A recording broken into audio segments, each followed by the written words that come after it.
Greetings. Father Mark signing on, continuing the series on the papacy in the modern world, moving into the reign of the 258th Pope, Benedict XV, who reigned from 1914 to 1922. The conclave of 1914 was naturally preoccupied with the fighting between the major powers of Europe that subsequently has been referred to as the First World War, which we saw begin at the last month of the life of the previous Pope, St. Pius X. With this on their minds, the cardinals made a conscious decision to elect a different kind of person than St. Pius X. They were well aware, as was everyone on earth, well aware of his aversion for dealing with secular governments because of his belief that they were incapable of being honest, rendering all negotiation pointless. Knowing this, the conclave elected instead a diplomat. He accepted election on September 3rd, 1914. His baptismal name was Giacomo della Chiesa. That's Chiesa. He ruled under the papal name Benedict, and he was the 15th to choose that name. He reigned for 7 years and 4 months. Born in Genoa, northwestern Italy, same city where Columbus was born, 4 centuries earlier. Giacomo, the future Pius Benedict XV, was born on November 21st, 1854. As the particle della indicates, he was born into an aristocratic family. Early, he expressed a desire to be a priest. His father, however, believed that the days of the Catholic Church were coming to an end, so insisted that his son be trained in a profession first, so that when the church collapsed, as his father was certain it would, his son would be able to find employment. Obedient to his father's wishes, Giacomo earned a law degree from the University of Genoa, after which he still expressed a desire for priesthood. And at that point, his father gave his permission. So Giacomo attended seminary in Rome, earned a doctorate, this time in canon law, and was recruited into the papal diplomatic service. He was ordained a priest on December 21st, 1878, with every expectation of spending his priestly life as a papal diplomat.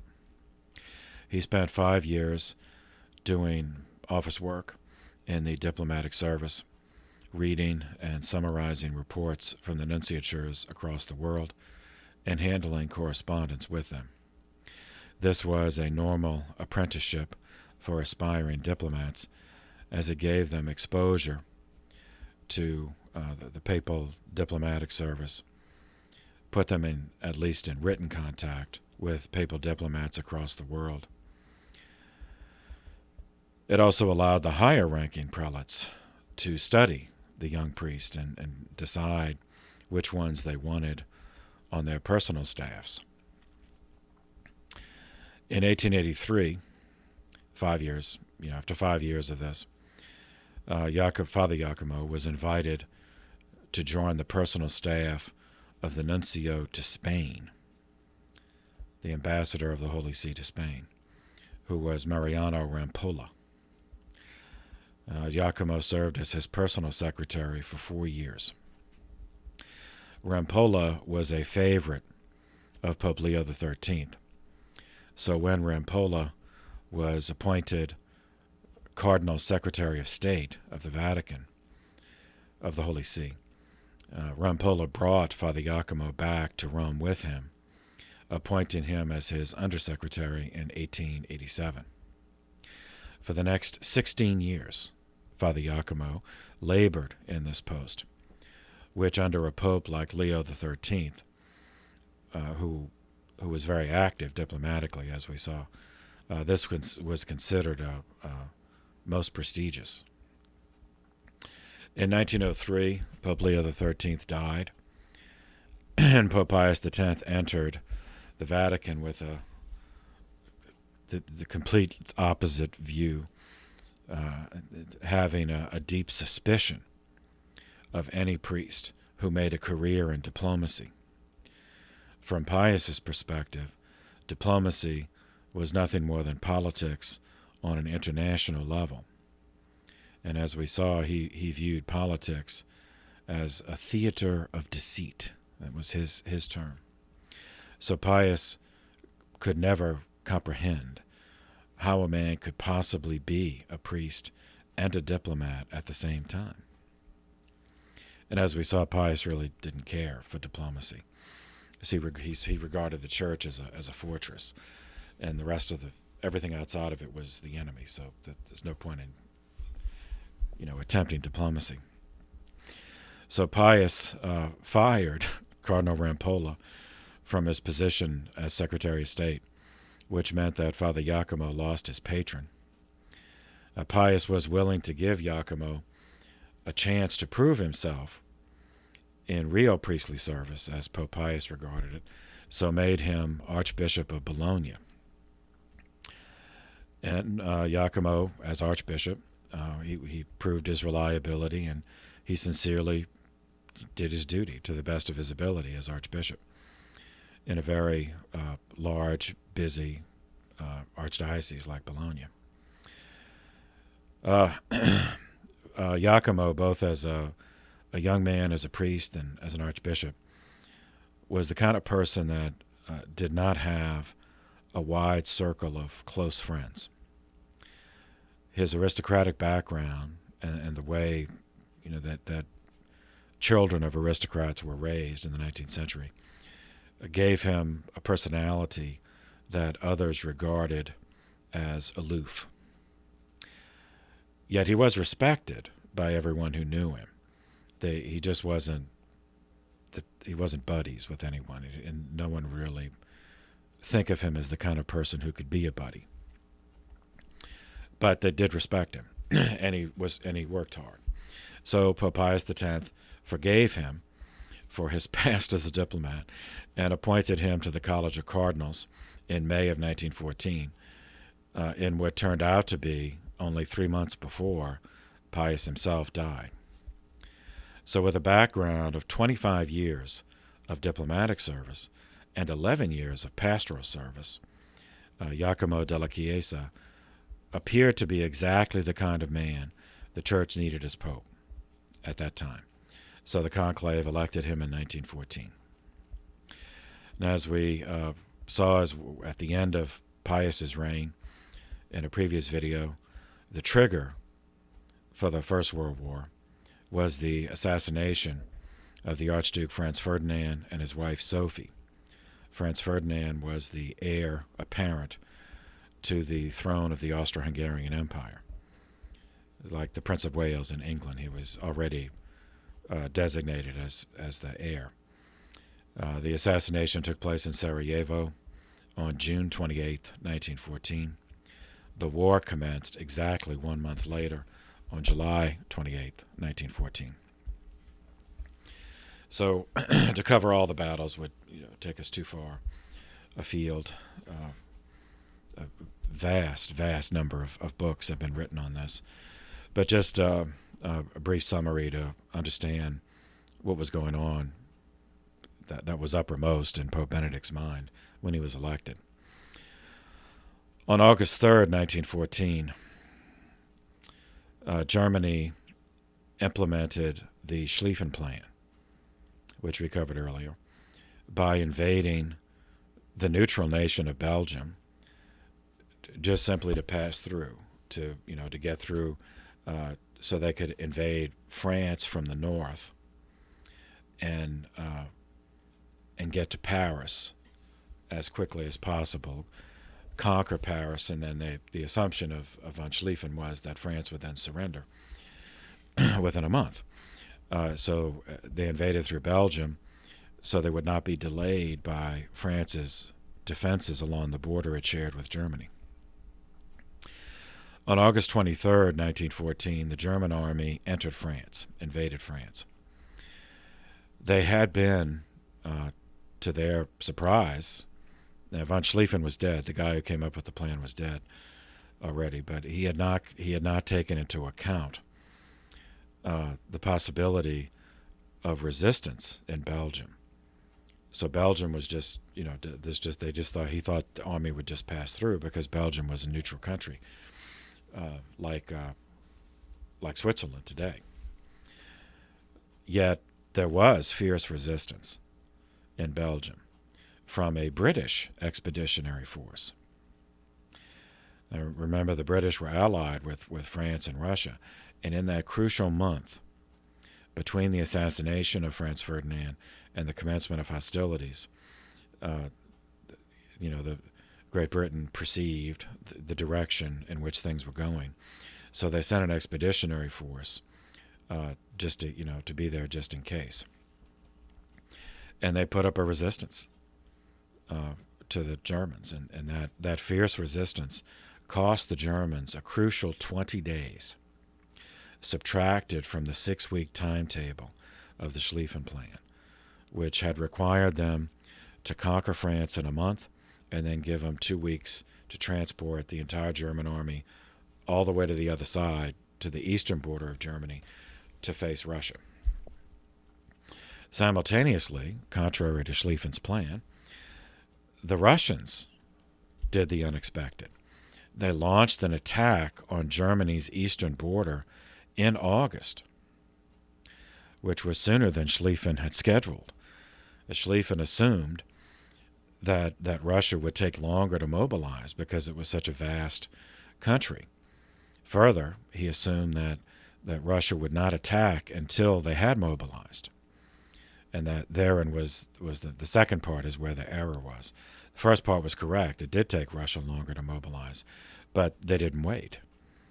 They attacked early, presenting Germany with a two-front war, which was exactly the scenario that the Schlieffen Plan was designed to prevent. So right at the beginning, in the first month of hostilities, the Schlieffen Plan, everything went wrong.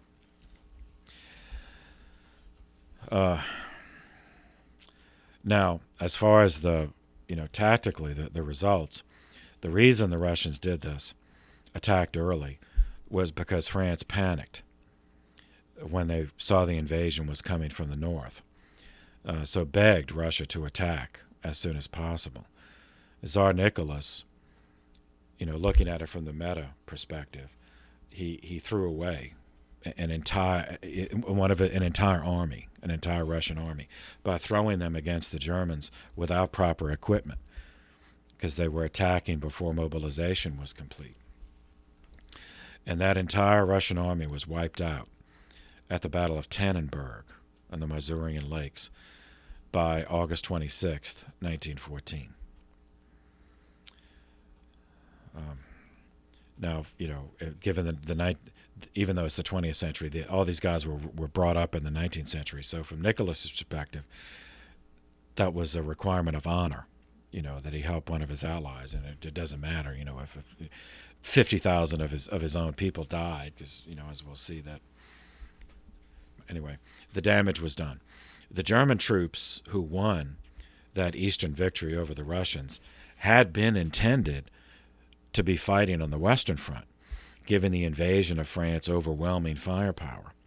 So the Russian sacrifice succeeded in preventing that concentration of force from happening, which, combined with the 20-day delay purchased with the lives of the British Expeditionary Force, whose lives were also, just thrown into the mud pits, that set the Germans behind nearly 3 weeks.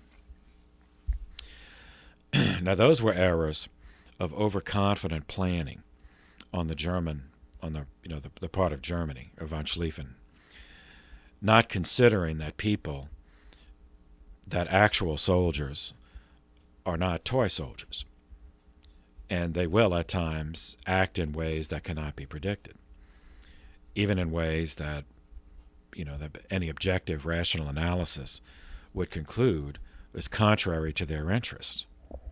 Yet at times that's what happens. The next mistake, however, was entirely the fault of a German field commander, General Hans von Kluck, K-L-U-C-K. He was in charge of the invasion of France. It was his duty to take Paris and thereby force France to surrender, force France out of the war, 6 weeks after war was declared, which meant he had until September 8th, 1914. Realizing that he was terribly behind schedule, von Kluck, by the time he made it through Belgium, von Kluck made a tactical decision which turned out to doom Europe to a 4-year bloodbath. On his own initiative, he changed the von Schlieffen plan. The plan called for Paris, the city of Paris, to be surrounded by troops and artillery to be in place before actually attacking Paris. Because Germany remembered, there were still people alive who in 1914, who had been alive for the last war, for the Franco-Prussian War. And they remembered that when Bismarck had completely surrounded the city of Paris, that France surrendered when he threatened an artillery barrage against the city of Paris. So the thinking was that they would not have to fight street to street in Paris, that if they surrounded it and put up all the artillery, and even by this point, because of the previous wars, German artillery was famous for its devastating effect. The assumption was that in order to save Paris, that France would surrender. But since he was behind schedule, von Kluck opted. There's whole things written about this. Von Kluck's turn. He turned too soon. It was deliberately.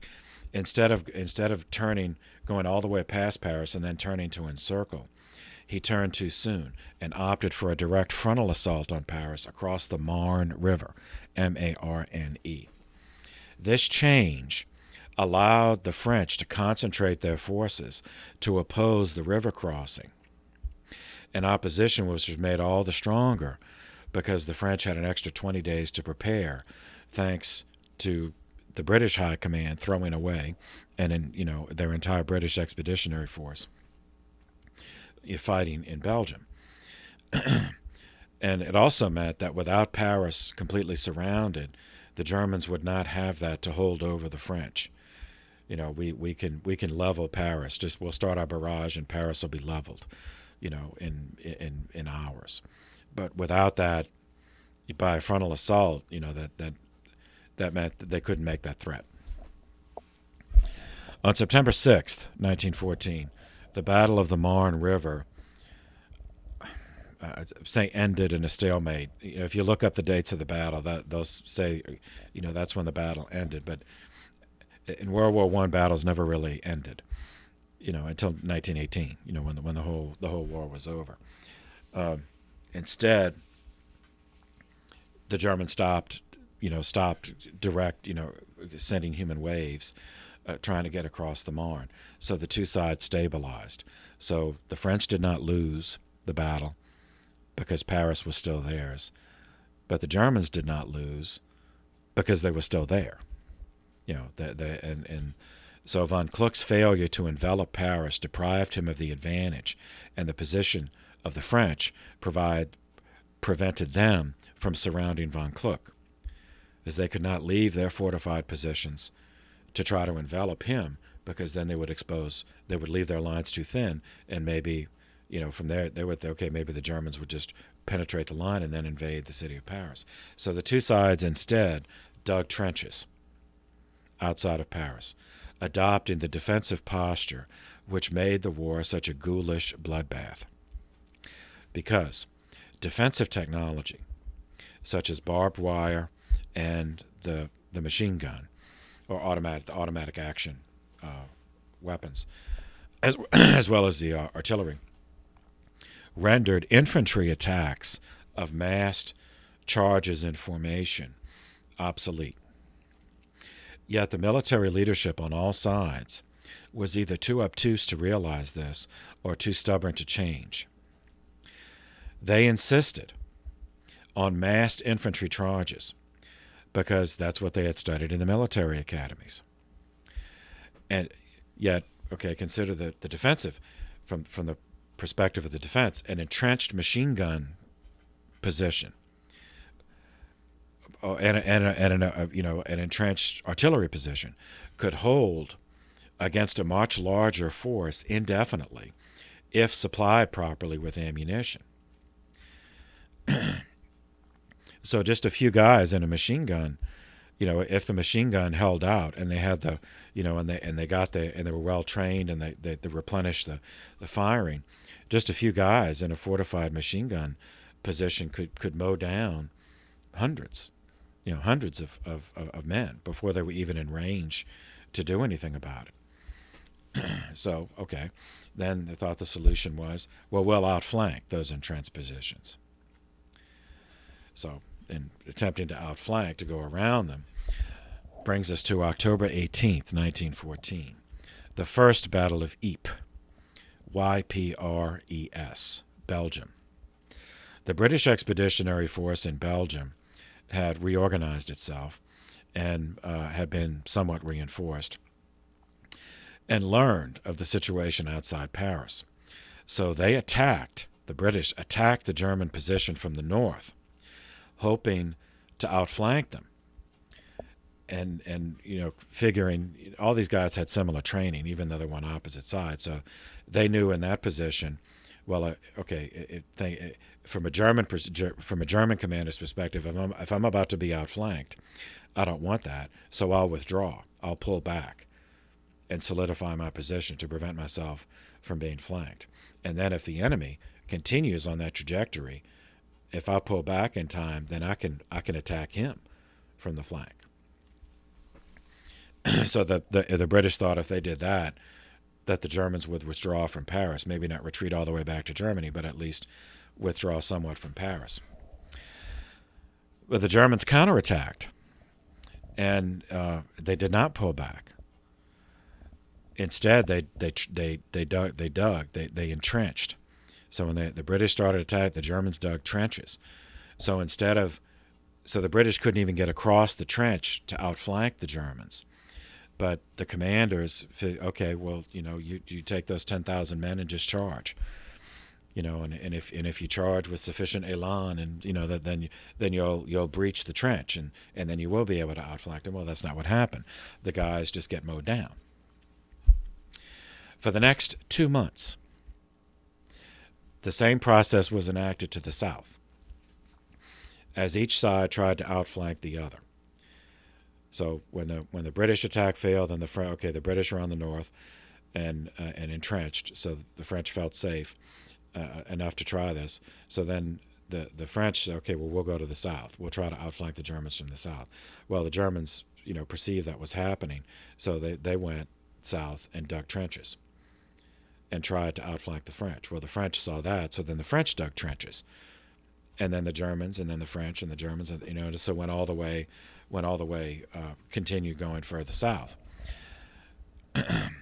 Neither side penetrated the trench of the other. Farther and farther south, the trench line moved until it could go no farther when it reached the Mediterranean Sea. And France was slashed by a line of fortified trenches from the North Sea in Belgium all the way to the Mediterranean. Just a swath of mud and blood and death. Meanwhile, the Ottoman Empire, based in present-day Turkey but encompassing at that time most of what we think of as the Middle East, was allied with Germany and Austria, and according to its treaty obligation, entered the war on October 29, 1914. Italy, for the moment, remained neutral, not taking either side. By the end of 1914, the trench lines were stable and immovable in Belgium and France. So both sides started looking for another way to win the war.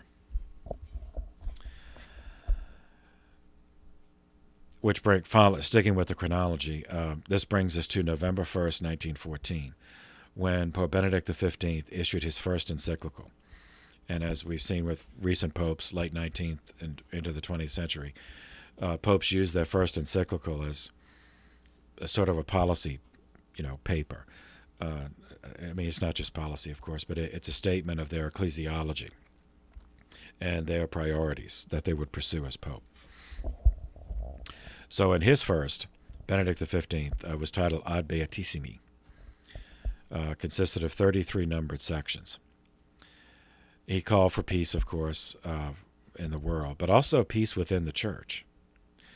So this date, November 1st, 1914, ended the heresy hunts of the Sodalicium Pianum, which we covered previously.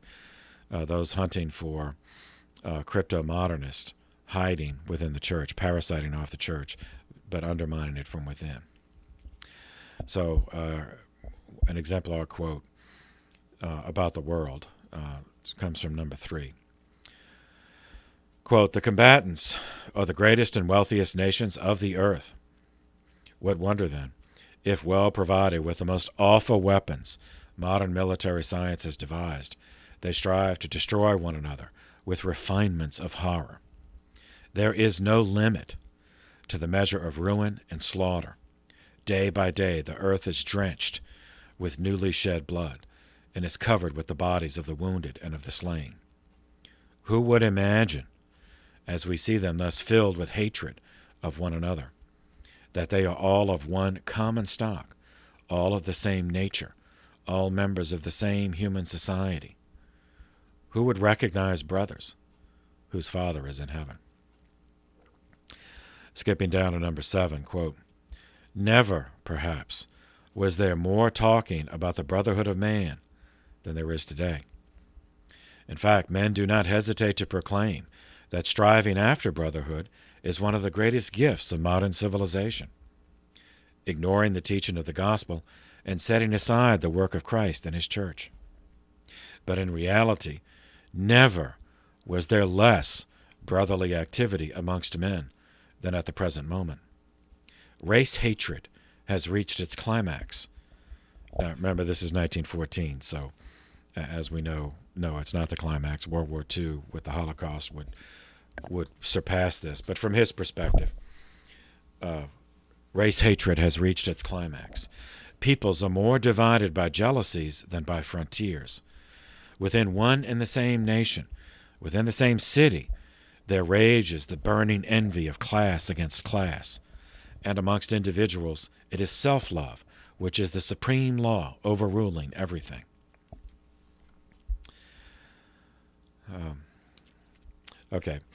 Next year, 1915, January 19th, Germany thought it had arrived at a solution to break the British will and force them out of the war, trying to divide and conquer, thinking that the French would be more amenable to surrender or negotiate some kind of surrender if they didn't have the British covering the north flank. So the Germans used dirigibles. They looked like blimps, but they were not blimps. The first dirigible was launched on June 2nd, 1900, by a German, Count von Zeppelin. So sometimes if you read histories of the period, they may refer to them as Zeppelins. So on January 19th, 1915, they used dirigibles, Zeppelins, to make a bombing raid on Great Britain. It did minimal damage in the larger scheme of things, but they did kill several hundred people over the course of the war using these dirigibles. The British at the time had no means of responding, and the silent, menacing shadows in the sky were intimidating. Now, when the British developed fighter planes capable of firing incendiary bullets, the hydrogen-filled dirigibles became death traps for the Germans, so that concluded that. But for a time, it did damage. So the difference between a dirigible and a blimp, the dirigible has a fixed shell skeleton, a fixed skeleton, and then it's wrapped in the essentially tires. It's wrapped in like this same material it's in automobile tires, and it was filled with hydrogen, whereas blimps have no shell. They're really balloons. They're just shaped like footballs, and now they're filled with helium instead of hydrogen because of the Hindenburg, which crashed. The British decided to strike back for this attack by opening a third front in the war. With Germany already having to keep troops in the east to face the Russians and in the west against the French and the British War Office assigned Australian and New Zealand troops called the ANZAC. The ANZAC, if you read about this, they abbreviated Australia, New Zealand Command to attack from the south against Germany's ally, the Ottoman Empire. The objective was to take the two straits, the Bosporus and the Dardanelles, which, as we've covered many times in the course, strategically significant because they allow ships to pass from the south, from the Mediterranean. Ships from the Mediterranean go into the Aegean. Then from the Aegean, they can. The Dardanelles is the southernmost strait. Then the Bosporus is the northernmost, and then when they go through that, then they're in the Black Sea. So shipping can go back and forth from the Black Sea to the Aegean, and then from the Aegean into the Mediterranean. And then from the Mediterranean, they could either do the Suez Canal, go into the Red Sea and the Indian Ocean, or go west and go through the Straits of Gibraltar into the Atlantic. So that was the plan. It was part of the Bosporus Strait is where the capital of the Ottoman Empire was, Istanbul, which they stole in 1453 by conquering the Byzantine Empire. So Istanbul was ancient Constantinople, built by the first Christian emperor, Constantine. The advantage, multiple advantages, but the one specifically would allow the Allies, the British and the French, to supply Russia through those straits from the Black Sea, as well as possibly open an additional front in the Danube Valley against Austria, which was on the western coast of the Black Sea. So the Dardanelles was the southernmost strait. So from the perspective of the British, going from the Mediterranean into the Aegean, they had to take the Dardanelles first. The attack commenced with a naval bombardment on February 19th, 1915. Once that was taken, once the Dardanelles was taken, then the force had to move up a narrow strait to get to the northern, to the Bosporus, the northern channel. And on the western side of that was the Ottoman capital, Istanbul. Ground troops, after the naval bombardment, Australian and ANZAC troops, Australian and New Zealand troops, landed on the southern peninsula on the western side of the Dardanelles, meaning on the Istanbul side of the Dardanelles. And that peninsula it has many names, but in this, if you want to look it up, the name at this period in 1915 was Gallipoli, Gallipoli. So the ANZAC troops made an amphibious landing on April 25th, 1915. That was the beginning of a horrific campaign, in the course of which 100,000 men were killed on all sides, and another 230,000 were maimed and wounded on both sides. No one had anticipated that the Turks would have put up this kind of resistance, because it was a European conflict. They really weren't.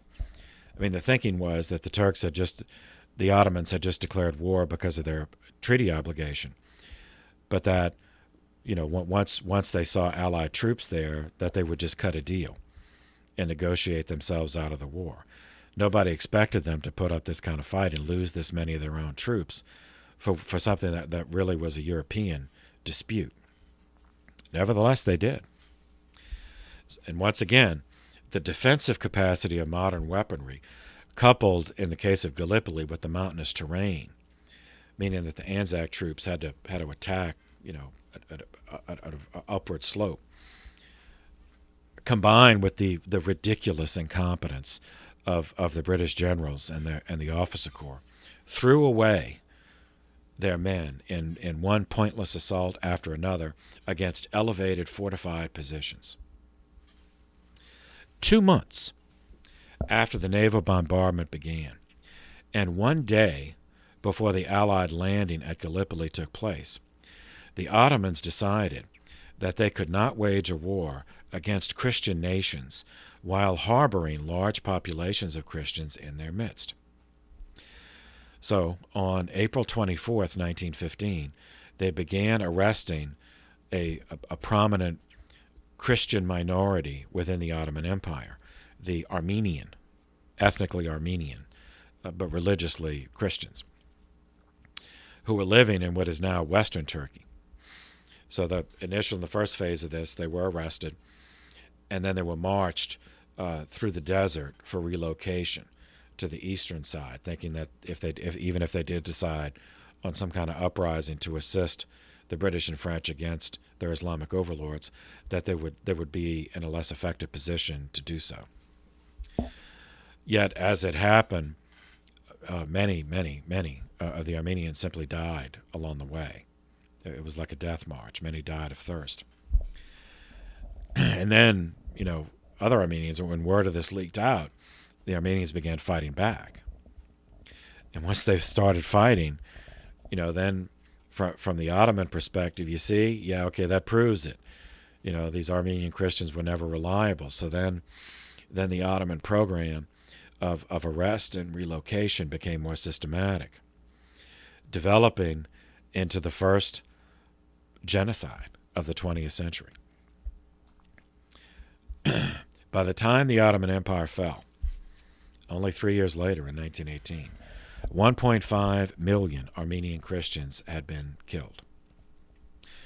There was nothing anyone could do to stop it, even the British forces, which could not even get off of the Gallipoli Peninsula. The dismal position of the Allies in 1915 prompted Italy to approach them with the offer to join the war on their side in return for their guarantee, for the Allied guarantee that Italy would be allowed to retake its territory in Austrian hands. So most of the peninsula had been reunited, but not all of it. There was still the irredentist, the unclaimed or the unredeemed portions of Italy, which is Istria and northeastern Italy primarily, as well as part of Alpine Italy. The Allies agreed. So Italy declared war on Germany and Austria on May 23rd, 1915. So this gave the Allies a southern front, and they did not have to divert any of their own troops. They left that to the Italians. The Germans, in contrast to the Allies in Gallipoli, were doing rather well in 1915 against the pitifully supplied Russians and on the Eastern Front. So the Germans captured Warsaw from Russia on August 5th, 1915. The city of Warsaw was, of course, Polish, but Poland had been partitioned out of existence in the 18th century, which is covered earlier in this on this playlist. And so during the First World War, Warsaw, at least when it began, Warsaw was, and that whole part of Poland was in the hands of Russia. The year 1915 ended with a humiliating retreat for the Allies, being forced to evacuate Gallipoli on December 19th, 1915, having nothing to show for so many corpses. The big winner of that campaign was the Turkish commander on the spot, named Mustafa Kemal, Kemal. After the war, he adopted the name Ataturk, and he created the modern Turkish nation-state after the Ottoman Empire fell. So the nation of Turkey as it exists right now, at the time I'm making this video, is the institutional continuation of the Turkish nation that Ataturk created after the Ottoman Empire was dismembered. The year 1916 opened with a determination on the part of all the combatants that they had to do something to end the slaughter. January 27th, 1916, England instituted the draft to replenish the ranks of the army, which had never been large. And they just threw away the lives of literally hundreds of thousands of the men who had volunteered. The Germans, perceiving this, and already having a draft since the 18th century, wanted to, so the Germans could not respond. They already drafted them, so they could not replenish their ranks any more than they already were. So they wanted to end the war before these fresh conscript troops could be trained and brought to the front, which led to February 21st, 1916. The Germans made a large-scale attack on the fortress of Verdun on the Meuse River, east of Paris. It was the longest battle in the war, lasting from December 18th, from February 21st until December 18th. Now, for those of you who are interested in military history, you'll know military writers that they differ. When they classify things, this was the biggest battle or the longest battle. Or whatever. Some writers do not consider Verdun. I shouldn't. They classify Verdun as a siege rather than a battle, rather than a field battle, and whatever. It was a horrifying, catastrophic bloodbath, whether you call it a siege or a battle. The French lost 550,000 men.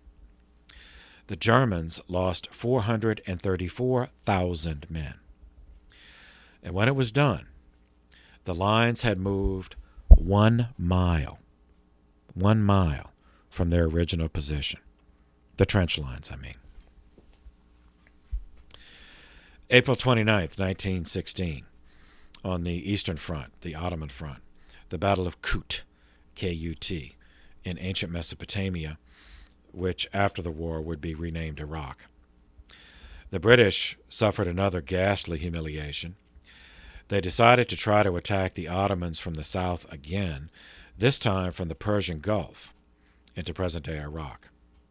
They not only suffered a total defeat, but for the first time in history, in the history of the British Empire, a British army surrendered to an Ottoman army. So Gallipoli they retreated, but didn't surrender. After the Battle of Kut, the survivors were middle of the desert. They couldn't, they didn't have the supplies to get away, and the Ottomans had surrounded them. So rather than fight to the death, their commander surrendered. At that point, the British government became desperate. So they turned to their national status symbol, the Royal Navy. The German Navy had been raiding along the Danish and Norwegian coast, so the British decided to muster their fleet and take them out. What followed is another problem with nomenclature for those interested in military history. What followed is called the Battle of Jutland. Jutland is a peninsula on the North Sea sticking out of Denmark. So it's part of Denmark. It's a peninsula of Denmark. But it was the battle, singular, was actually a series of engagements between the two fleets that culminated on May 31st, 1916. Once again, the British had to swallow a painful humiliation. The Germans, who had only recently got into the Navy business, sank 14 Royal Navy vessels while losing only 9 of their own. The British government falsified the reports released to the press because they knew the nation would never continue the war if they thought that their navy had been defeated. So much of the identity of the British Empire was tied to the navy. With the French having bled dry at Verdun, and the British having suffered 2 degrading reverses, the Allies begged the Russians to do something to draw the Germans off. The result was the Brusilov offensive, Brusilov. named for the general Alexander Brusilov, who organized it. He had noticed the weakness of the trench warfare mentality, which so far no one else had. I mean, it's unbelievable, but so far no one else had. Namely, that the trench mentality, it was laid out to face and stop large-scale human wave attacks. He thought he had a plan to overcome the trenches, and selected as his experiment a strip of the trench lines which had been occupied by Austria in what is now Ukraine. The Russian troops were woefully ill-supplied, so Brusilov decided to make a virtue of this necessity by organizing special units of commandos who snuck into the trenches at night. Not, just individuals crawling across the mud, and sneaking into the trenches and killing the Austrians with knives so as not to make noise. Because once one guy, started firing a machine gun, that would wake everyone up, and then it was over with. So this meant that the dreaded machine gun nest and artillery placements remained silent. So once they had slit the throats of a sufficient, swath of the sentries along a sufficient swath of the Austrian trench, then the main Russian troops could simply walk across the trench line, quietly, not howling, as if it were a charge, and thereby achieving both strategic and tactical surprise. And this is, those of you who like language, games with language, this is the origin of the term wet work. It's derived from the Russian term. Wet work for for clandestine direct operations like this, which include killing. So the wet refers to the blood, so slitting the throats. Anyway, the carnage was appalling. Between June 4th and September 20th, 1916, 500,000 Russians and 1.5 million Austrians were lost. The offensive was halted by the Germans, who used their efficient railway system to bring reinforcements to stop the Russians. And that's really why the Russians lost so much, because they had penetrated the Austrian trenches.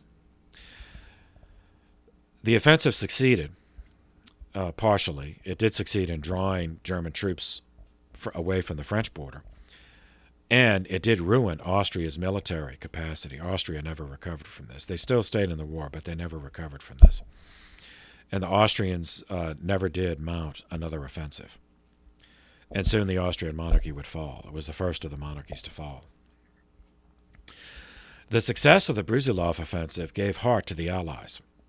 So they decided to mount a similar offensive in France, except they did not use the tactics that worked. They did not use the commando tactics that Brusilov employed, but instead the standard human wave attacks. Their target was the Somme River, S-O-M-M-E. Between July 1st and November 13th, 1916, the British lost 420,000 troops. The French lost 200,000 troops. The Germans lost 500,000 troops in one battle. And when it was done, the trench line had shifted only 5 miles. 5 miles for all that death. It was a measure of how desperate things had become that the Allies considered that a stunning victory. So the year 1916 ended on a bleak note for all involved. The year 1917 changed the direction not only of the war, but of world history. January 16th, 1917, the German foreign minister, his name was Arthur Zimmermann, sent a telegram to the German ambassador to Mexico, Heinrich von Eckart. instructing him to propose to the president of Mexico, Venustiano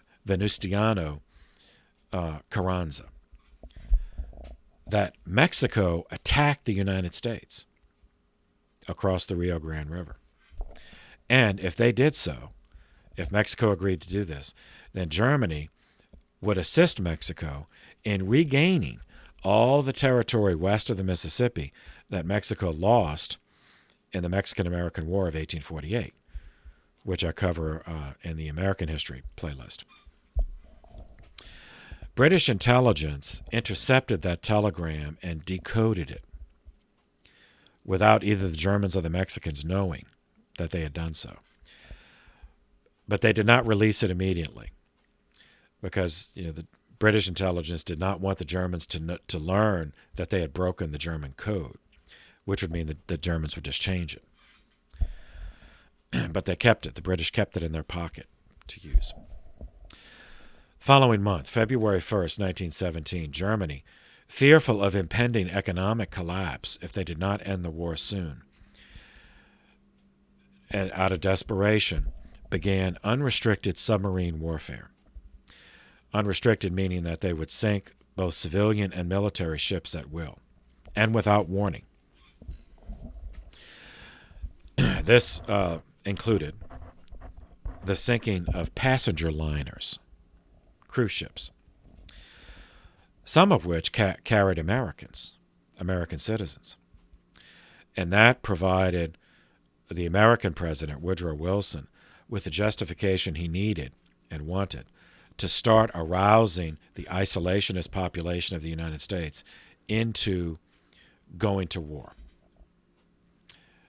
2 months later, only 2 months of unrestricted submarine warfare is all it took.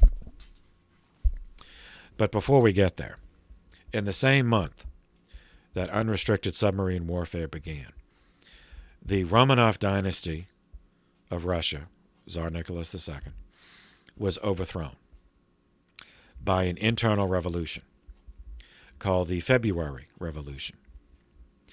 The leader was a Russian nationalist named Alexander Kerensky, Kerensky. He lived from 1881 to 1970. And he succeeded in overthrowing the monarchy and replacing it with a republic.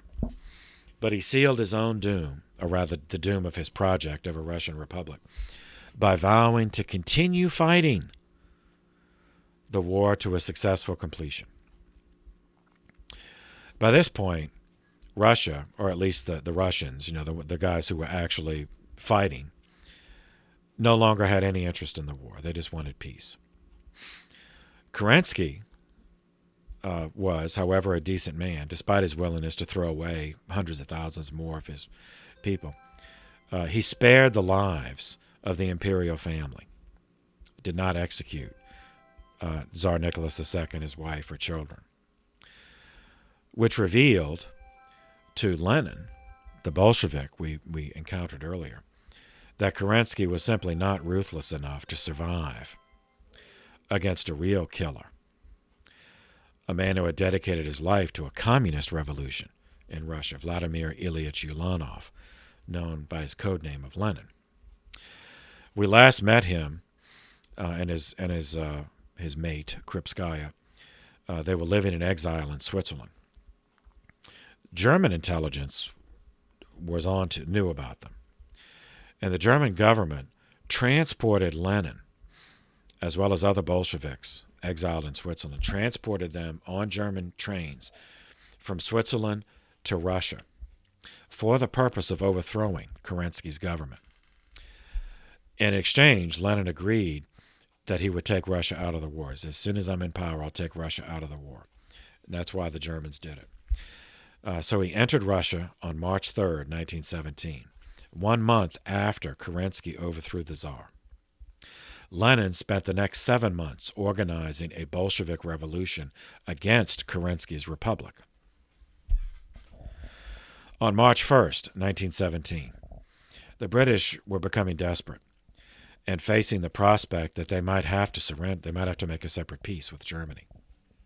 Knowing that the United States was already assuming a negative attitude toward Germany because of the unrestricted submarine warfare, the British government decided to order British intelligence to reveal the telegram, the Zimmermann telegram, and accepting the danger that the Germans would realize the code was broken and then change it.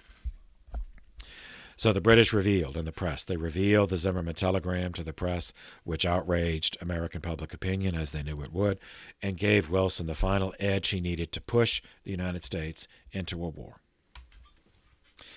On April 6, 1917, the United States declared war on Germany. Kerensky was still in power in Russia, so Russia was still in the war. In the same year, when it seemed that the entire world was being sucked into oblivion, 1 month after the United States entered the war, but before American troops entered combat, an infused grace was granted to the world. The Blessed Mother, the Blessed Virgin, appeared to 3 children in a field near Fatima, north of Lisbon, Portugal. Between May 13th and October 13th, 1917, Our Lady appeared 6 times to Lucia dos Santos and her cousins, Francisco and Jacinta Marto. Francisco and Jacinta were brother and sister. Our Lady asked that the rosary be prayed, that prayers be offered for the conversion of Russia, and that a communion of reparation be made on the first Saturday of each month. The prayers for the conversion of Russia represented a prophetic announcement by the Blessed Mother, because when the apparitions began in May 13th of 1917, the Bolsheviks were not yet in power, and Russia was still fighting the war, and Russia was still officially Orthodox, Christian Orthodox. In 1930, the apparitions were declared authentic, worthy of belief by Catholics, and have been part of Catholic devotion ever since. As covered previously, Pope Pius X began the process of codifying canon law into a single volume. The process was completed during the reign of Benedict XV. The first 1-volume Code of Canon Law was promulgated on May 27, 1917, with the stipulation that it would come into force on May 19th of the following year, 1918, to allow everyone time to get copies and study them. This code, the 1917 code, remained in effect until 1983, when Pope, but now St. John Paul II, revised the code and promulgated it in 1983. So seminarians, the Code of Canon Law that you have to study is the 1983 code. Pope Benedict's characteristic interest in negotiation, because of his history as a diplomat, led him to a number of initiatives, one of which was to embrace ecumenism, meaning reaching out to non-Catholic churches, in a way that his predecessors would have never considered. To reach out to the Orthodox churches, Benedict XV created an entirely new papal congregation of the Curia, the Congregation for the Oriental Church. Now, I know we're not supposed to say the word Oriental. I learned that. I really don't understand why, but I've been told we're not supposed to. So, but that's what it was called. So in this case, it refers to East, just so that the Occident refers to the West and the Orient to the East. So that's all they meant. There was no kind of racial, stigmatizing intended. It really refers to Asia, which just has a myriad different ethnic groups. But anyway, the reason that this congregation existed was to seek ways of restoring unity between the Orthodox churches and the Catholic Church. Pope Benedict created the congregation in 1917 on May 1st, when it was clear that the Triple Alliance of Germany, Austria, and the Ottoman Empire was going to be defeated eventually, meaning that the territories controlled by the Ottoman Empire would soon achieve their independence. Pope Benedict's hope was that after centuries of living under Islamic rule, that Orthodox Christians in the East would welcome a reunion with their fellow Christians in the West. To this end, he also created the Pontifical, again, I'm sorry, this is the word that was used, Pontifical Oriental Institute. It was, in effect, a graduate school and a think tank where scholars from East and West could meet and research and write in the area of ecumenical theology. Now, so far, the initiative failed in the sense that the schism, between Catholic and Orthodox remains in effect. But the effort is indicative of Benedict's teaching philosophy in the area of ecumenism, meaning the theology of reaching out to those who are members of a different ecclesial community.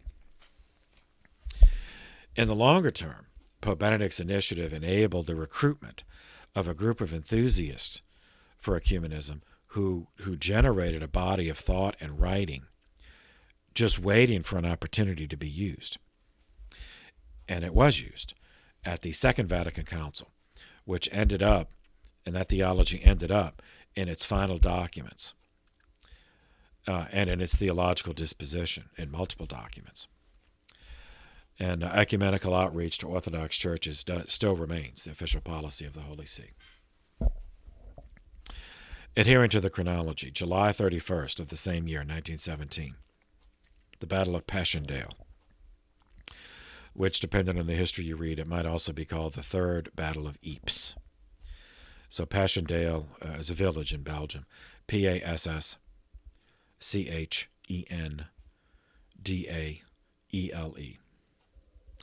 The British forces in Belgium noticed a bulge in the trench line east of the town of Ypres.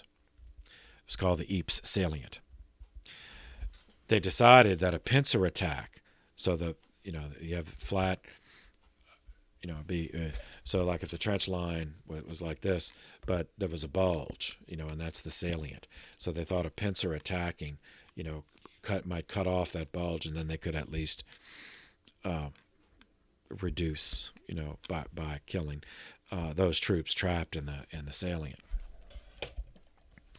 So they decided on a pincer attack, and they hoped that it would open a large gap in the trenches and transform the endless, ceaseless trench warfare into an open field battle. That attack commenced on July 31st, 1917, and continued for 4 months until November of 1917. The British gained 3 miles, capturing the town of Passchendaele, but failed to break through the German trench lines. For this futile effort, the British lost 310,000 men. The following month, August 1st, 1917, Pope Benedict XV sent a letter to all the leaders involved in the war with a proposal containing 7 points as the basis for a negotiated peace. First, agreement that morality, rather than military power, would be the basis for negotiating peace. Second, prior agreement to multilateral disarmament to a level below that required to engage in a foreign war. Third, agreement to international arbitration of the disputes between the powers. Fourth, universal agreement to freedom of the seas, meaning, of course, an end to submarine warfare. Fifth, prior renunciation of any demand for war indemnities, reparations. 6. Restoring the independence of all occupied territories. 7. Examination of the territorial claims of all peoples, meaning all ethnic groups who wished ethnic independence, or in the parlance of the day, national self-determination. Now, Pope Benedict had made peace overtures before, but this was the first time that he outlined a concrete plan for a peace conference. Germany and Austria refused, flatly, because the fall of the Romanovs convinced them that they were winning the war. On the other side, the English and the French refused because they knew that the Americans were mobilizing to send troops. So they believed they only had to hold out a little longer, and then with the fresh American troops, they would have an overwhelming advantage, and then they could achieve total victory and dictate peace. The American president, Woodrow Wilson, was a virulently anti-Catholic Presbyterian. He spurned the Pope's suggestions because they came from the Pope, and as being presumptuous for a neutral religious leader to make to the leaders of nations. Yet he did incorporate some of the Pope's proposals into his own later 14 points, which did become the basis for final negotiation. Naturally, he never acknowledged that the Pope had formulated those proposals. On October 24th, 1917, Italy, the Battle of Caporetto, Caporetto. The British and the French badgered their Italian allies into making an offensive move on the southern front, which would draw the Germans away from the western front, much as the Brusilov offensive had earlier in the war. The Italians made the attempt in October of 1917. They attacked the Austrians. That was of the Axis, not the Axis yet. That's World War II, but of the Central Powers. Austria was the closest to Italy, so they attacked the Austrians, but they lost. The Austrians, again, the defenders always had the advantage with the technology of the day at that point. So the Italians lost 300,000 men trying to break the Austrian trench line at Caporetto. On the same day that the Battle of Caporetto ended, October 24th, 1917, Lenin and his Bolsheviks carried out a coup d'etat in Russia, which deposed the Kerensky government and laid the foundation of what became, eventually, the Union of Soviet Socialist Republics, the USSR or the Soviet Union. And for the first, last, and only time in his entire existence, Lenin kept his promise. The promise he made to the Germans, that as soon as he came to power, if they transported him to Russia, that he would end the war. And he did, though he did it for purposes of his own. Lenin did. He negotiated a separate peace with Germany on March 3rd, 1918, and then focused his energy on consolidating and enslaving Russia under one of the most repressive despotisms in history up to that point. 4 days later, on October 28, 1917, the British launched another attack against the Ottoman Empire, this one in the Holy Land. The plan was to take them from the south by a simultaneous offensive, with an attack on the Gaza Strip from the sea, that's the southwest coast of the Holy Land, combined with an attack on Beersheba by land. It took 1 month and cost the British 20,000 men, but they succeeded in capturing those two key cities. 5 days after that victory, which ensured that the British would soon regain the rest of the Holy Land.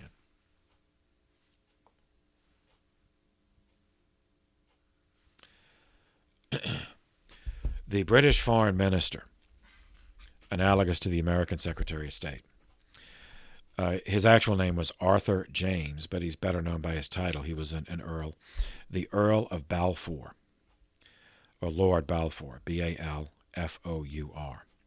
He lived from 1848 to 1930.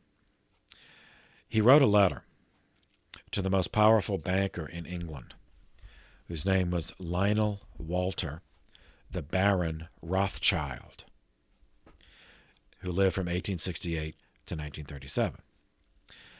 The letter came to be referred to, and is still referred to, as the Balfour Declaration, dated November 2nd, 1917.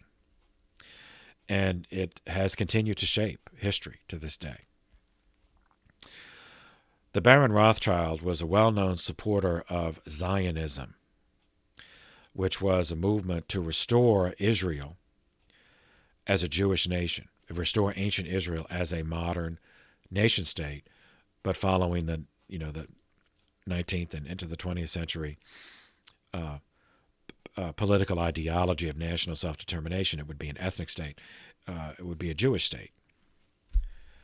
Balfour had long been sympathetic to the principle of Zionism, of allowing Jews to have their own nation. He had even prior to this offered territory from the British Ugandan protectorate for that purpose. But the Zionists refused to accept any land for a Jewish state other than historic Israel. Now, the Balfour Declaration might have come to nothing. It might have just been a sentiment, had it not been for a brilliant Jewish chemist named Dr. Chaim Weizmann, Weizmann, lived from 1874 to 1952. He invented a process to synthesize acetone, which enabled the production of cordite, which in turn enabled the British to manufacture smokeless ammunition. This gave them an advantage over the Germans using the black powder ammunition, was that produces much smoke. And it made sighting British gun emplacements more difficult if they did not have plumes of smoke coming up. Weizmann was a personal friend of the Baron Rothschild, and he also was an ardent Zionist. His contribution to the war effort brought Zionism to the attention of the British ruling class in a way it had not before. And this guy, Chaim Weizmann, would later serve as the first president of Israel, 1949 to 1952. Not prime minister. So when Israel was founded, it was a parliamentary republic. So the head of state is not a monarch, but an elected president, and the head of government is a prime minister, who's also elected. But anyway, Weizmann was never prime minister, but he was president, first head of state of Israel. It was not thought that the British would be able to do anything about the Balfour Declaration, since the Zionists rejected any territory but Israel, and Israel was controlled by the Ottoman Turks. But the British victory at Gaza and Beersheba meant that after the war, the British would control the Holy Land.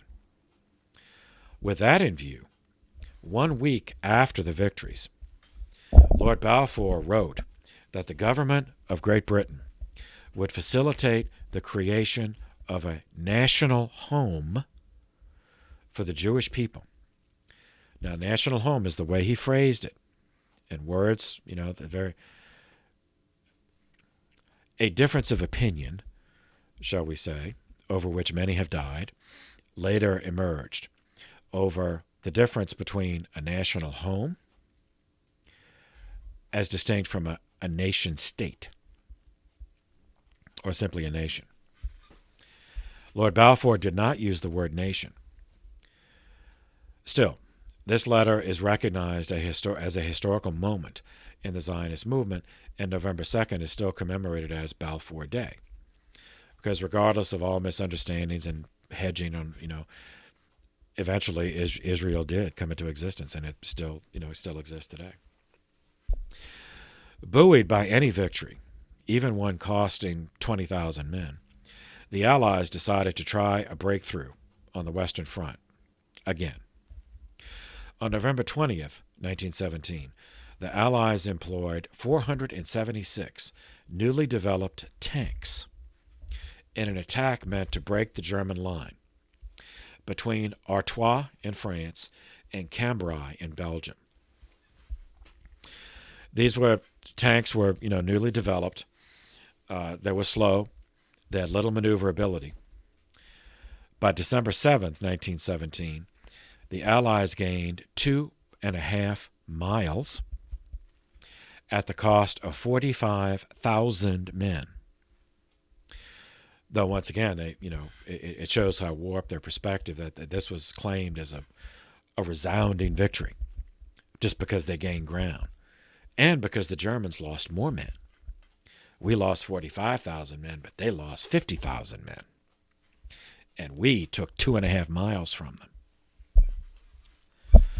2 days later, back in the Southern Front, December 9th, or rather Southeastern Front, the Ottoman Front, December 9th, 1917, the British captured Jerusalem.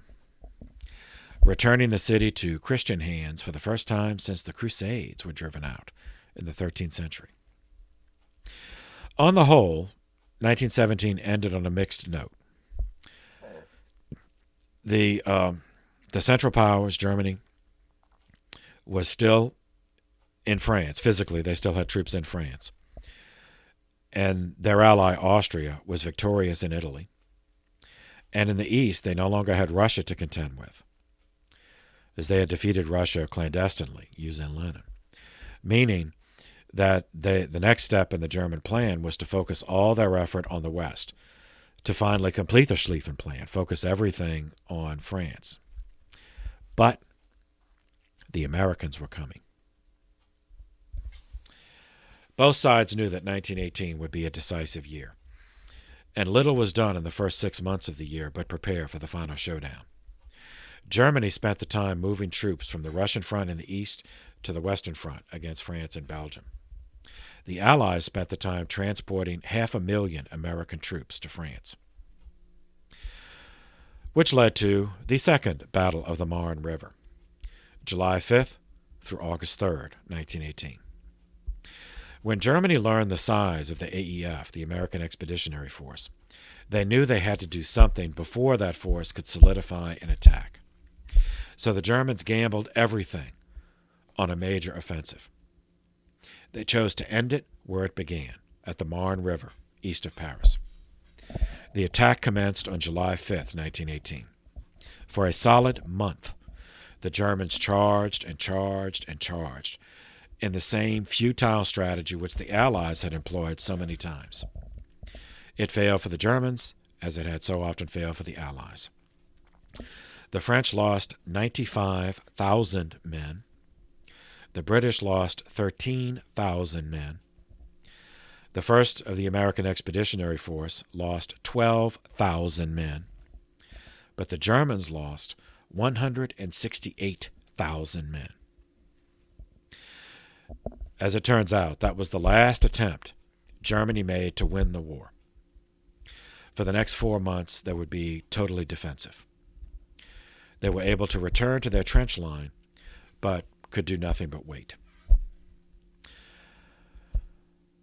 Leading to the Battle of Albert, spelled Albert, but since it's because of where it is, we use the French pronunciation. August 21st. Through August 29th, 1918.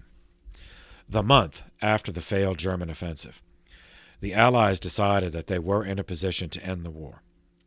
Using 500,000 newly arrived American troops, the Allies launched a massive assault against the northern part of the trench lines that the Germans had held for 4 years. The numbers and freshness of the American troops shattered the German line after 8 days. For the first time in its history, an entire German division surrendered. Not withdrew, surrendered. And the rest of the German army in that sector did withdraw. They retreated to a secondary trench line. Capitalizing on their advantage, the Allies then made an assault at the southern portion of the German trench line, at least the French portion of it, the Battle of Saint-Mihiel, Mihil. August 25th through September 16th, 1918. The Americans employed 1,400 airplanes in this battle. Now, these are, from our perspective, primitive. There were biplanes, but still, they were planes. Completely destroying, that combined with an infantry assault, destroyed the remainder of the German forward trench line. The survivors and that part of the line also retreated to the secondary trenches of the Hindenburg Line. The Hindenburg Line was another trench line, but it was the final remaining fortified barrier before entering Germany. The Allies then gathered their forces to break that line, to invade Germany itself. The offensive was to go through the Argonne Forest. 400,000 American troops, along with 500 planes and 300 tanks, were mustered for what everyone believed would be a drive to Berlin, the German capital.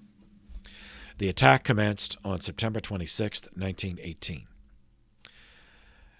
As they knew they were fighting for their homelands, the Germans put up a tenacious fight, stalling what was believed to be an unstoppable Allied advance for 2 months. It's the Battle of the Argonne Forest. And then it happened.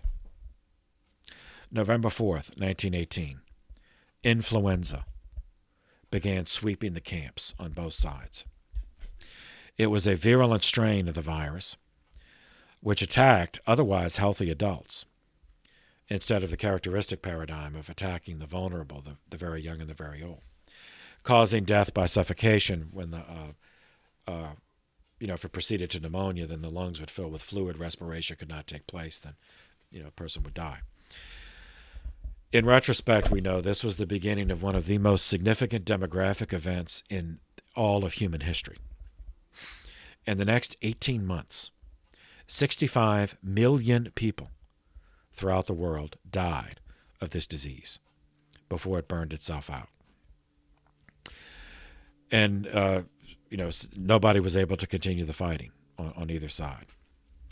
The Kaiser abdicated on November 9th, and the armistice, the ceasefire, not the treaty, but a ceasefire was signed by the new civilian government of Germany on November 11th, 1918.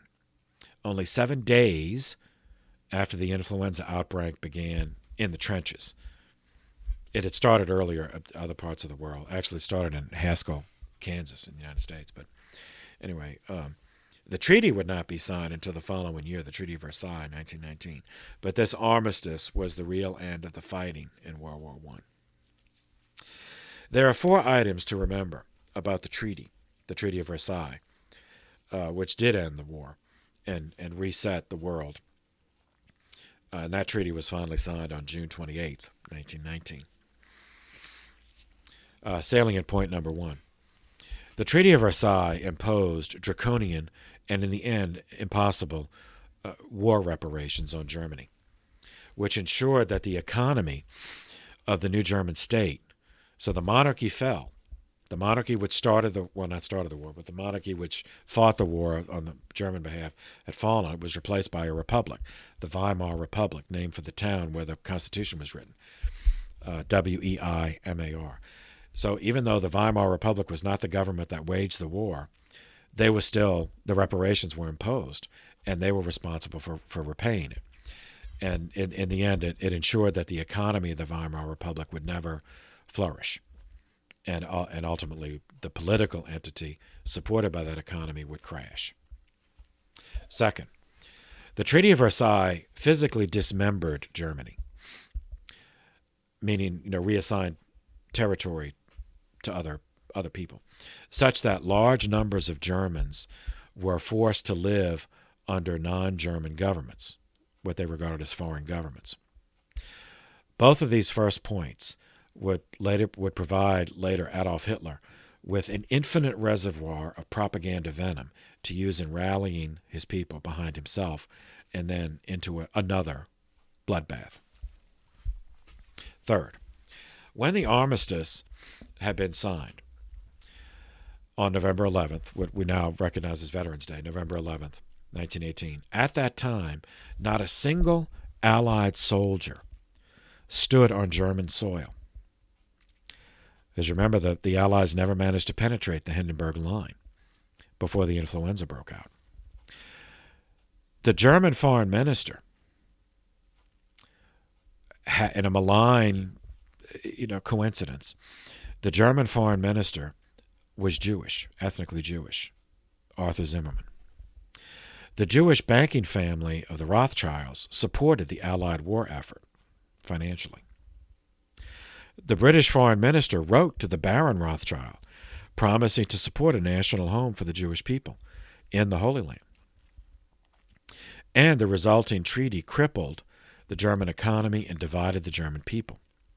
All of this provided Hitler with ammunition to use in promoting the theory that the Jews and the German government conspired with Allied governments, and he presumed that all those Allied governments were controlled by Jews, in order to destroy Germany for the purpose of gaining their own Zionist aspirations.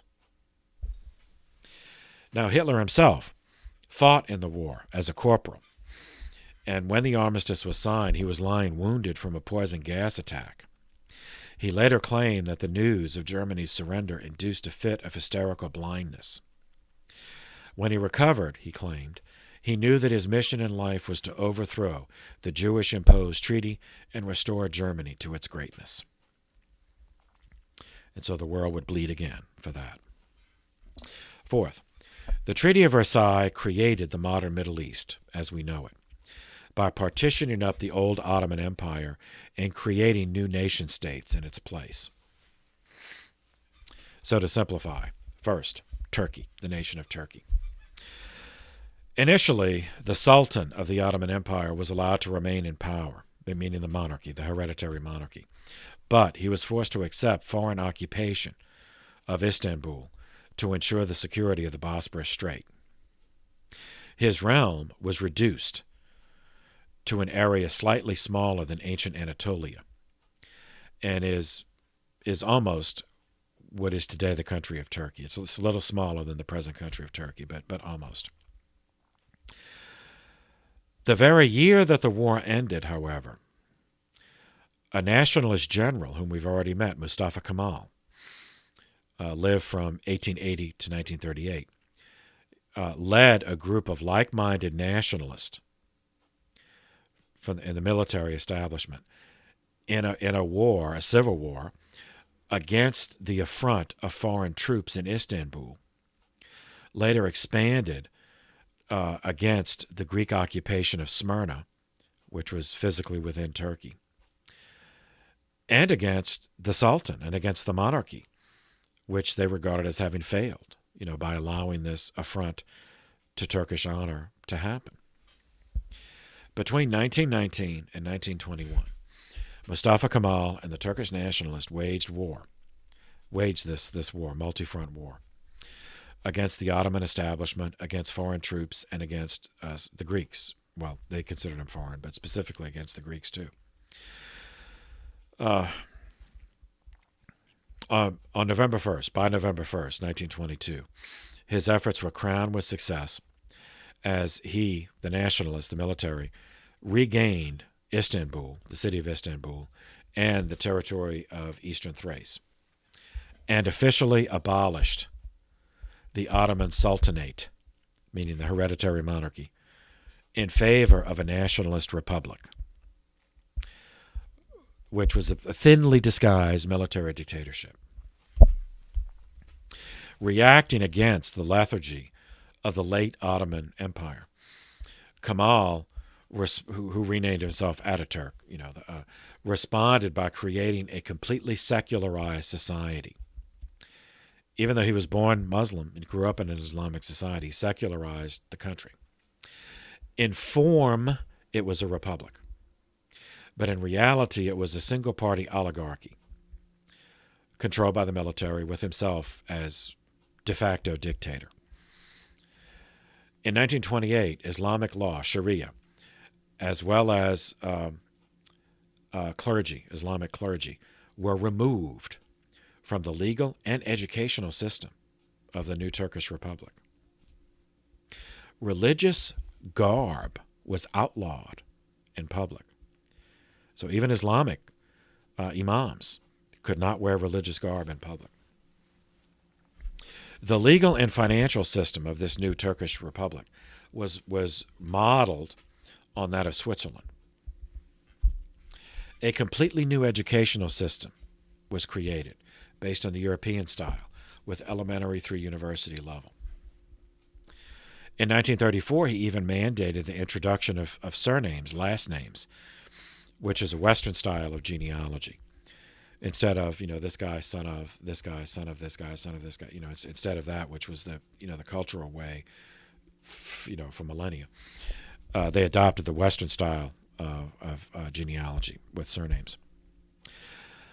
When Kemal died in 1938, he was followed by the second president of Turkey, İsmet İnönü, who lived from 1884 to 1950, And Ismet continued the westernizing policies of Kemal and shrewdly remained neutral. He kept Turkey neutral during the Second World War until 1945.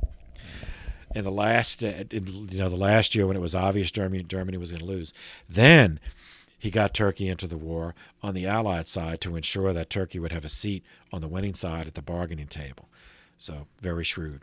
Proved to be much shrewder in terms of Turkey's own interest than the sultans had been. Second piece of the old Ottoman Empire, the Levant. The Levant, Levant, referred to a region. It's a historical name for a region from the French lever, which means to rise. So idiomatically, it means in the direction of the rising sun. Sun rises in the east, so it refers to the eastern Mediterranean. Syria, Lebanon, the Holy Land. France received, in carving up the Ottoman Empire, received Syria and Lebanon. From 1918 to 1920, an Arabic, ethnically Arab, emir named Faisal, Feisal, who had been part of Lawrence of Arabia's resistance to the Ottomans and was a son of King Hussein of Hejaz, which was part of Arabia. He was proclaimed king of Syria, but understood to be a client, a puppet king of the French. By 1920, the French were tired of, and they just decided instead of ruling through a client king, they were just going to just occupy Syria and Lebanon and just rule it directly as a colony. So they drove Faisal out. In 1926, the French carved out Lebanon from Syria, installing puppet rulers, but remained directly governing Syria until the Second World War. When France was defeated and occupied by the Nazis, Lebanon and Syria then became autonomous states. Lebanon in April of 1941, Syria in December of the same year. Third, the Holy Land. When it came to fulfilling the Balfour Declaration, the British made an attempt, but they could not, under any circumstances, sacrifice their cardinal rule of Mediterranean diplomacy, that naval access to the Suez Canal must never be threatened. The Suez Canal allows ships to travel from the Mediterranean Sea into the Red Sea, and then from the Red Sea into the Indian Ocean, and vice versa. Realizing that the Holy Land was simply too strategic to entrust to a fledgling state, to some kind of puppet state, the British attempted to do the impossible: to fulfill simultaneously exclusive promises to two groups, while still supporting the British national interest. During the war, British field commanders like Lawrence of Arabia had promised the Arabs, who fought with them against the Turks, that they, the Arabs, would have their own nation after the Ottomans were overthrown. At the same time, the British government in London, Lord Balfour, was the prime minister at the time, promised the Zionists that Jews would have a national home when the Ottomans fell, when the Ottomans were overthrown. So, rather than granting any group political control over the Holy Land, the government of Great Britain simply decided to continue its occupation and government of the region, just directly govern the Holy Land. So the British controlled the infrastructure and the civil service, but they did allow Jewish immigration into the Holy Land, which is something the Ottomans restricted. And the British protected by statute, by law, the autonomy, the internal autonomy of both Jews and Arabs, Jews and Muslims, as well as Arab Christians, over internal matters of their education, religion, marriage, and inheritance. For a time, this seemed to work, and the rising Jewish immigration for the most part from Europe, brought money and skills which the fellahin, the peasant serfs under the Ottomans, never possessed. Until between April and October of 1936, Jewish corpses started appearing in the streets. Jewish crops were discovered pulled up or burned. Jewish property would be demolished at night. It took time for the truth to come out, but as so often in history, these crimes were instigated by leaders preaching an ideology of hate to escalate emotion. In an elevated emotional state, it's a vulnerability of our human nature. In an elevated emotional state, we are more vulnerable to temptation. In this case, the guy was a sheikh, was tied, his position was a sheikh, Farhan al-Sa'ada, who was the mufti of Jerusalem, Haj Amin al-Husseini. He and those who followed him sponsored or essentially hate committees. So they created hate committees in towns and villages, creating and then feeding fears that once Jewish immigration resulted in a numerical majority, that the Jews would expel all Arabs from the Holy Land that once had been ruled by King David. Naturally, whenever this kind of stuff is purveyed, some people are going to believe it. And of those who believe it, there's a subset who are going to act on it violently. And that's what resulted in the anti-Jewish attacks. The British then became alarmed when the Sheikh and the Mufti, Sheikh Farhan and the Mufti Haji Amin, organized a general strike of Arab workers, coupled with an escalation of violence. Until by October of 1936, there were 1,300 casualties. And it was only ended when the British announced an edict severely curtailing Jewish immigration and purchase of land, and by coupled with an overt threat against the Arab population there, that they would move 30,000 troops, veterans of the First World War, into the area and treat it like a war zone. So for a time that neutralized the situation, but then once the Second World War began, the British, were diverted, as we'll see in a future paper reign. Fourth, ancient Mesopotamia, now Iraq. By 1921, the British decided it was no longer necessary to directly govern Iraq. So they set up Lawrence of Arabia's Arab compatriot, Emir Faisal, as king of Iraq, as a consolation for having been driven out of the French piece of the Ottoman Empire, Syria. He ruled Iraq until his death in 1933, whereupon he was succeeded by King Ghazi I. Iraq, this new construct, maintained friendly relations with Great Britain and remained an important source of oil for the British Empire and those with whom Great Britain traded. Fifth, also in 1921, the British created an entirely new political entity that had never existed in history, initially called Transjordan, now the nation of Jordan. It's the area east of the Jordan River. They installed another puppet, an Anglophile, ethnically Arab, Abdullah bin Hussein. He was initially had the title of Emir of Transjordan. Today is the Kingdom of Jordan. And the British even sent a British general to raise an Arab Legion, as it was called, which meant Arab troops, but with British officers trained and equipped in the British style. Fifth, Arabia.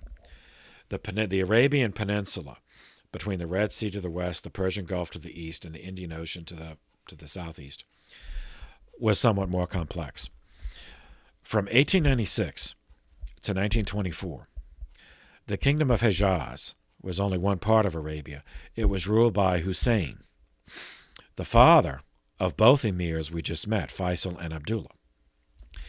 In 1924, this King Hussein claimed the ancient title of Caliph, which means successor, and and then by extension, successor of the Prophet Muhammad. Now, he was not claiming to be another prophet, but just claiming the political leadership of Islam. That claim provoked a civil war among fundamentalist Islamists, with the Wahhabi sect led by Abd al-Aziz bin Saud, S-A-U-D. He lived from 1880 to 1969.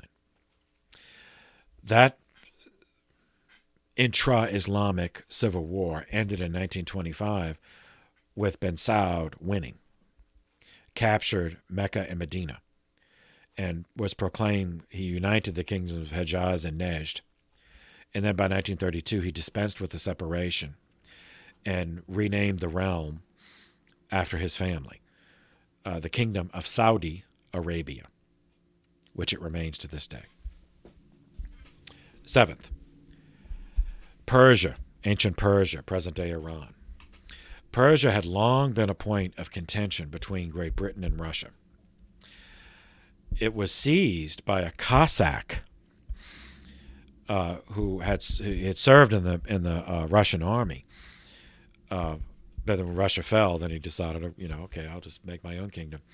In 1925, he had guys he had commanded in the war remained loyal to him. In 1925, he proclaimed himself Shah, not really, sort of like king of Persia. His name was Reza Pahlavi, Pahlavi. He reigned from 1925 to 1941. And this started a new dynasty, the House Pahlavi. And it became, hereditary Shahs, or rulers of Persia. In 1933, Reza Pahlavi negotiated a mutually beneficial oil treaty with England, and in 1935 changed the name of the country from Persia to Iran. Eighth, Afghanistan. The region of Afghanistan was historically part of Greater Persia, and at times it was part of the Persian Empire. The suffix stan, S-T-A-N, is a Persian term which means place of. So that was within the Persian Empire, Afghanistan was the place of the Afghans. To gain a buffer zone to protect its interest in India, which at the time included what is now Pakistan, Great Britain invaded Afghanistan in 1838, the First Afghan War, which resulted in British control of the strategic 45-mile-long Khyber Pass, a pass through the mountains enabling large numbers of troops to move between Afghanistan and what is now Pakistan, but which the British just considered part of India. By 1842, the British withdrew, leaving a puppet government in charge. When Russian infiltration then became too great, the British invaded Afghanistan again in 1878, thus the Second Afghan War, which resulted in yet another British puppet, Emir Abdur Rahman Khan. He was followed by his son, Emir Habibullah Khan. Both were completely dependent on British goodwill and military supplies. But however, they were allowed, despite their dependency, they were allowed a significant internal autonomy in return for abdicating their foreign policy to London. Until Habibullah was assassinated in 1919. His son, Amanullah Khan, he declared a war of Afghan independence from the British, which led to the Third Afghan War in 1919. Now, having been bled dry by the First World War, which just ended the previous year, the British public was simply not willing to sacrifice more men for what they regarded as a region that was not essential for the continuity of Great Britain. So by the Treaty of Kabul in 1921, Great Britain recognized the independence of Afghanistan. Determined to maintain this independence, Amanullah Khan attempted to force his country to modernize, meaning westernize. This required purging much of the medieval Islamic culture that still pervaded the region. In 1923, he even gave his country its first constitution. And in 1926, he assumed the Western title of king instead of the emir. However, local tribal leaders, fearing that westernization would erode their prerogatives, which of course it would, they banded together and drove Amanullah from the country in 1929. Amanullah was replaced as king by Muhammad Nadir, who attempted a more gradual program of westernization. But even that was too threatening to tribal leaders, so he was assassinated in 1933, followed by his son, Muhammad Zahir, who reigned from 1933 into the Second World War. The mistakes of the Treaty of Versailles in Europe doomed the world to a Second World War. The mistakes of Versailles in the Middle East would doom the world to what is so far a ceaseless conflict, which continues to this day. That treaty was signed on June 28, 1919. Same year, November 30th, 1919, Pope Benedict XV promulgated an apostolic letter on the missions, titled Maximum Illud, which means a great thing. The Treaty of Versailles officially ended the First World War, ironically, on the 5th anniversary to the day of its commencement. The First World War and the treaty brought to an end the colonial empires of the defeated nations, Germany, Austria, Russia, and the Ottoman Empire. In geographic terms, this meant Eastern Europe, Southern Europe, the entirety of the Middle East, and parts of Africa. The far larger colonial holdings of the victors remained intact until after the Second World War, when even the victors could no longer maintain their colonial holdings in Asia, Africa, and India. The geographical changes of the treaty, only a few of which we had time to summarize, and the termination of at least some of the colonial empires, opened an opportunity which Pope Benedict XV addressed in this apostolic letter, only 5 months after the treaty was signed.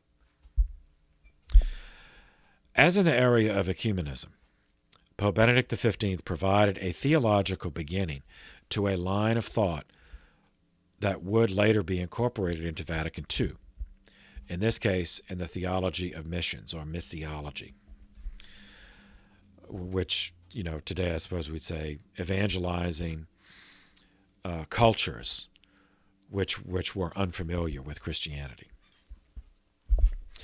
Pope Benedict was aware of the missionary problem that we covered as early as the early modern course, that missionaries from European imperial countries were over-controlled by colonial governments, by their governments, and often used by those governments to further political objectives. The missionaries knew this, but felt that the higher good of spreading the gospel was worth the sacrifice of making concessions to secular governments.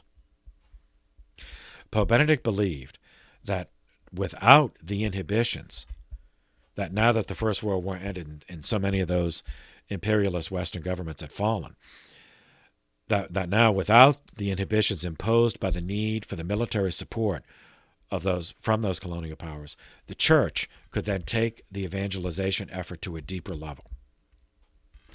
On the whole, colonial powers resisted promoting the ordination of indigenous men to the priesthood, preferring instead to import European priests to the missionary colonies, because the European-born men were seen as more reliable from the perspective of the governments.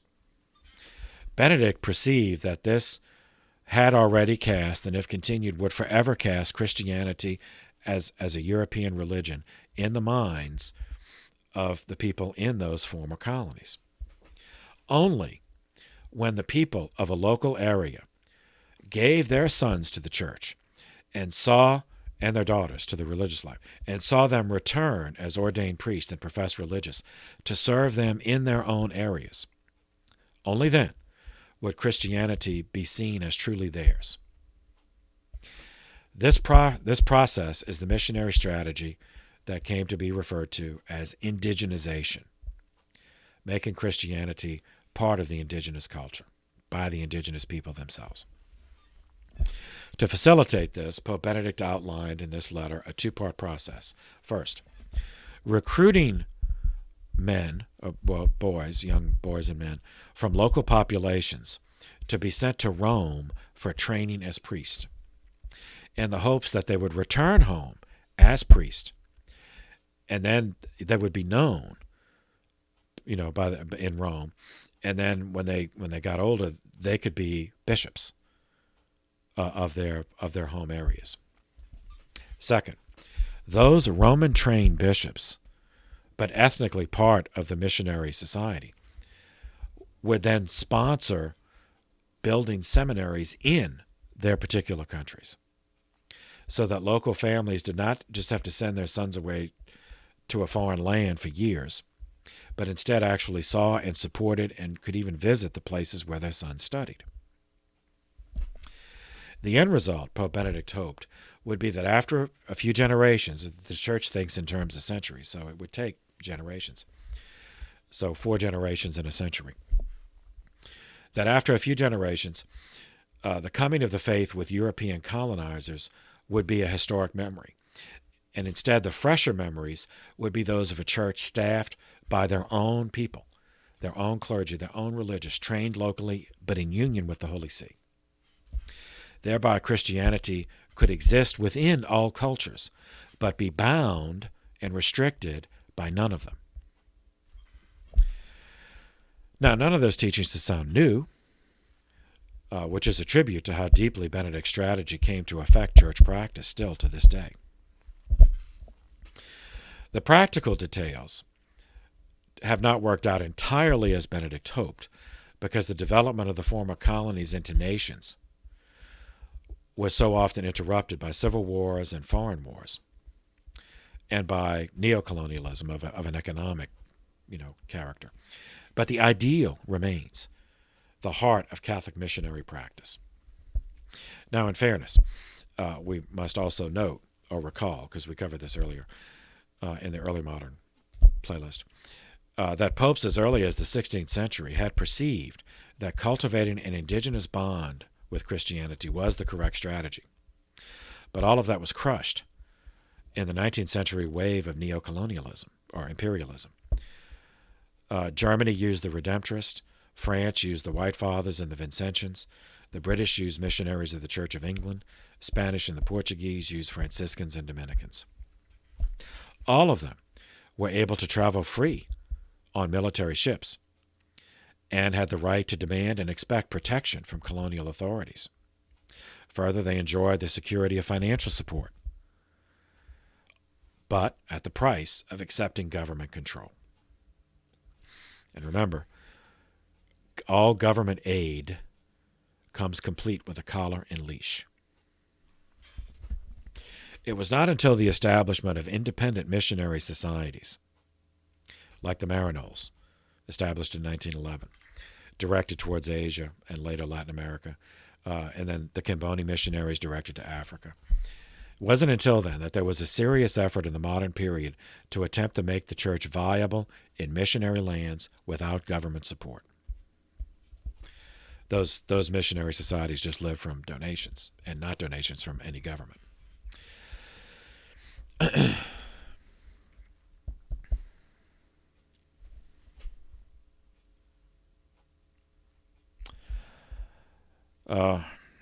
Pope Benedict died on January 22nd, 1922, after a reign of 7 years and 4 months. Pope Benedict bankrupted the Holy See in funding humanitarian enterprises.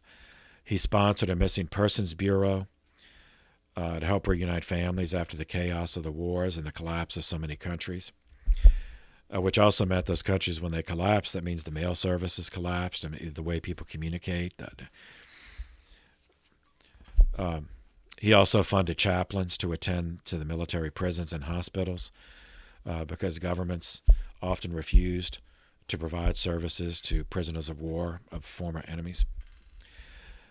He and clergy under his direction arranged for many prisoner exchanges, obtaining agreement that any prisoner of war who had children and had been incarcerated longer than 1 year was eligible for exchange for a prisoner in a similar situation so that both could return home to their families. He arranged food relief for those orphaned by war. When he died, the Holy See had so little money because of this that they had to take out a loan to pay for his funeral and for the conclave of 1922, which would elect Pope Pius XI. But we will turn to that in a in the next video. So for now, thank you for your attention. This session is adjourned.